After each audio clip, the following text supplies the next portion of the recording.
सबसे पहले बात करते हैं राष्ट्रपति चुनाव की। तो देश के 16वें राष्ट्रपति चुनाव के लिए मतदान संपन्न हो चुका है। कुल 99% मतदान हुआ है, जबकि 11 राज्यों में 100% मतदान हुआ है। दिल्ली में सबसे पहले पीएम मोदी ने संसद भवन में मतदान किया। राष्ट्रपति चुनाव को लेकर संसद भवन में कमरा नंबर 63 में 6 बूथ बनाए गए थे। अलग अलग राज्यों में कुल 9 विधायकों ने संसद भवन में मतदान किया। यूपी से 4, त्रिपुरा से 2, असम से 1, ओडिशा से 1, हरियाणा से 1, जबकि 42 सांसदों ने अपने राज्यों की विधानसभाओं में वोट डाला। करीब 4800 निर्वाचित सांसदों और विधायकों ने इस चुनाव में मतदान किया। एनडीए उम्मीदवार द्रौपदी मुर्मू की इस चुनाव में जीत लगभग पक्की मानी जा रही है। उनका पलड़ा विपक्ष के उम्मीदवार यशवंत सिन्हा पर भारी है और अगर मुर्मू चुनाव जीतती हैं तो वो इस पद पर पहली आदिवासी महिला होंगी। आपको बता दें कि 21 जुलाई को परिणाम घोषित किए जाएंगे और नए राष्ट्रपति 25 जुलाई को शपथ लेंगे।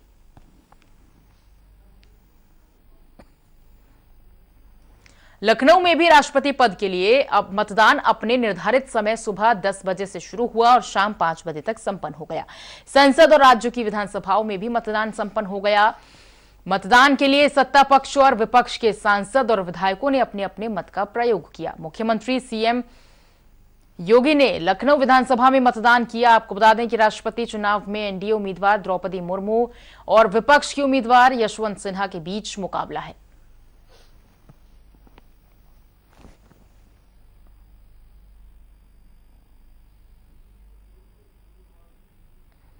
उत्तराखंड में राष्ट्रपति चुनाव को लेकर मतदान संपन्न हो चुका है। विधानसभा की कक्ष संख्या 321 को मतदान केंद्र बनाया गया था। सत्ता पक्ष और विपक्ष के विधायकों ने वोटिंग को लेकर उत्साह दिखाया। बीजेपी विधायकों के साथ ही 2 बीएसपी और 2 निर्दलीय विधायकों का एनडीए उम्मीदवार द्रौपदी मुर्मू को समर्थन पहले ही जाहिर है। वहीं कांग्रेस ने भी पहले ही विपक्ष के उम्मीदवार यशवंत सिन्हा को अपना समर्थन देने की बात कही थी। 21 तारीख को मतों की गिनती होगी और उसी दिन यह तय होगा कि देश का अगला राष्ट्रपति कौन होगा, क्योंकि 24 जुलाई को वर्तमान राष्ट्रपति रामनाथ कोविंद का कार्यकाल पूरा हो रहा है। राष्ट्रपति चुनाव को लेकर उत्तराखंड में भी कड़ी सुरक्षा के बीच वोट डाले गए। विधानसभा में सीएम धामी ने भी अपने मताधिकार का प्रयोग किया। वोट डालने के बाद उन्होंने कहा कि एनडीए उम्मीदवार द्रौपदी मुर्मू की जीत निश्चित है। उन्होंने कहा कि 2 बीएसपी और 2 निर्दलीय उम्मीदवारों का भी एनडीए उम्मीदवार द्रौपदी मुर्मू को समर्थन है। एक तरफा जीत होने वाली है। मतदान एक औपचारिकता हो रही है, तो पहले से ही तय है। सभी लोग जो हमारी पार्टी के हैं, एनडीए के समर्थक हैं, वो तो सभी कर रहे हैं। उसके अलावा भी अंतरात्मा की आवाज़ पर काफ़ी बड़ा मतदान मुर्मू जी के पक्ष में, द्रौपदी मुर्मू जी के पक्ष में हो रहा है। सर, कांग्रेस विधायकों को लेकर क्या उम्मीद है? कल भी कांग्रेस के विधायक एकजुट नहीं दिखाई दिए। ये उनका अपना मामला है। समाजवादी पार्टी के राष्ट्रीय अध्यक्ष अखिलेश यादव ने बीजेपी पर हमला बोलते हुए पीएम के रेवड़ी वाले बयान पर जवाब दिया है। अखिलेश यादव ने कहा कि बीजेपी का चरित्र पूरा देश जानता है। सरकार ने अग्निपथ योजना में युवाओं के साथ धोखा किया। उन्होंने कहा, बीजेपी बताए वो किस रेवड़ी की बात करती है। बिजली का बिल सस्ता आए तो क्या वो रेवड़ी है?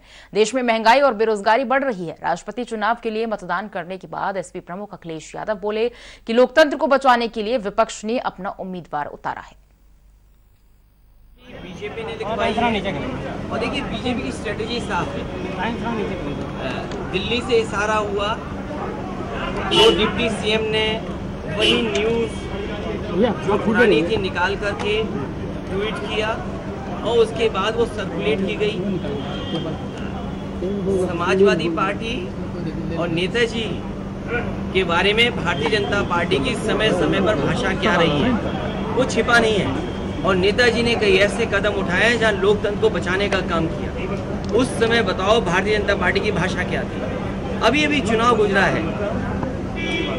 चाचा को याद रखना चाहिए कि भारतीय जनता पार्टी की भाषा क्या थी। और भारतीय जनता पार्टी की भाषा हमेशा खराब रही है समाजवादियों के प्रति। क्या गठबंधन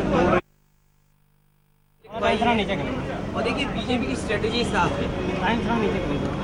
दिल्ली से इशारा हुआ तो डिप्टी सीएम ने वही न्यूज़ जो पुरानी थी निकाल करके ट्वीट किया और उसके बाद वो सर्कुलेट की गई। समाजवादी पार्टी और नेताजी के बारे में भारतीय जनता पार्टी की समय समय पर भाषा क्या रही है वो छिपा नहीं है। और नेताजी ने कई ऐसे कदम उठाए हैं जहाँ लोकतंत्र को बचाने का काम किया। उस समय बताओ भारतीय जनता पार्टी की भाषा क्या थी। अभी अभी चुनाव गुजरा है, चाचा को याद रखना चाहिए कि भारतीय जनता पार्टी की भाषा क्या थी। और भारतीय जनता पार्टी की भाषा हमेशा खराब रही है समाजवादियों के प्रति। फिलहाल यहाँ रुक रहे हैं एक छोटे से ब्रेक के लिए।